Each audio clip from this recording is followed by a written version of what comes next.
ही वस्तुस्थिती आहे। तर ही पुण्यातले आपण दृश्य पाहत आहोत। अजित पवार यांच्या विरोधात पुण्यामध्ये आंदोलन सुरू आहे। तर पुण्यात शरद पवार गटाकडून हे आंदोलन करण्यात येत आहे। अजित पवार विरोधात पुण्यात शरद पवार गटाकडून हे आंदोलन छेडण्यात आलेलं आहे। ड्रग्ज प्रकरणाविरोधात खरं तर हे आंदोलन सुरू आहे।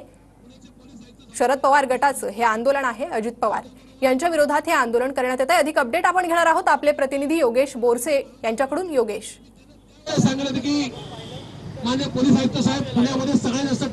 आपण पाहू शकतो पुण्यातल्या या ड्रग्ज पार्टीच्या विरोधात राष्ट्रवादीच्या शरद पवार गटाचं आंदोलन सुरू झालेलं आहे आणि प्रशांत जगताप यांच्या नेतृत्वाखाली हे आंदोलन सुरू आहे।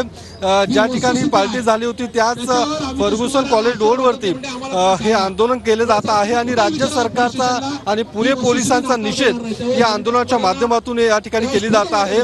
पालकमंत्री उत्तर द्या, त्यासोबतच राज्य उत्पादन शुल्काच्या संदर्भात सुद्धा ही मोठं आंदोलन या ठिकाणी केले जात आहे।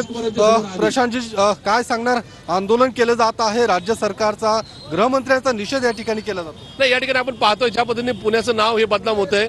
पुण्यातल्या एकूणच ललित पाटीलच्या प्रकरणाच्या माध्यमातून ज्या पद्धतीने या सगळ्या ड्रग्ज माफियांना हे सगळं नका ड्रग्ज पुरवलं जातं, हा एक प्रकारे एकूण निश्चित या सगळ्या गोष्टीचा अवमान आहे। पुण्याचं नाव खराब होतंय। पुण्यातले एकूणच सगळे जे काय नका ड्रग्ज नका सेवन करणारी मुलं मुली आहेत यांना कुठेतरी पोलिसांकडूनच या ठिकाणी सप्लाय होतं काय अशा प्रकारची परिस्थिती या ठिकाणी पुण्यात आहे। आणि म्हणून या ड्रग्ज माफियांच्या विरोधात आम्ही आंदोलन करतोय। कोयता गँग असेल किंवा एकूणच ड्रग्जवाले असेल यांच्यामुळे पुणे बदनाम होतंय, ही वस्तुस्थिती आहे। राज्यातले मंत्री या सगळ्या ड्रग्ज माफियामध्ये नका सहभागी आहेत का काय अशा प्रकारचा प्रश्न आहे। कारण की ललित पाटील प्रकरणातूनची नावं पुढे येणार होती, त्याच्यामुळे मे बी कदाचित ही नावं दाबण्याकरता ड्रग्ज माफियांना उघड रान करून दिलेलं आहे। ही या युती सरकारने केलेली मोठी घोडचूक किंवा पाप असं आम्हाला निश्चित वाटतं। नक्कीच योगेश, धन्यवाद या सविस्तर माहितीसाठी।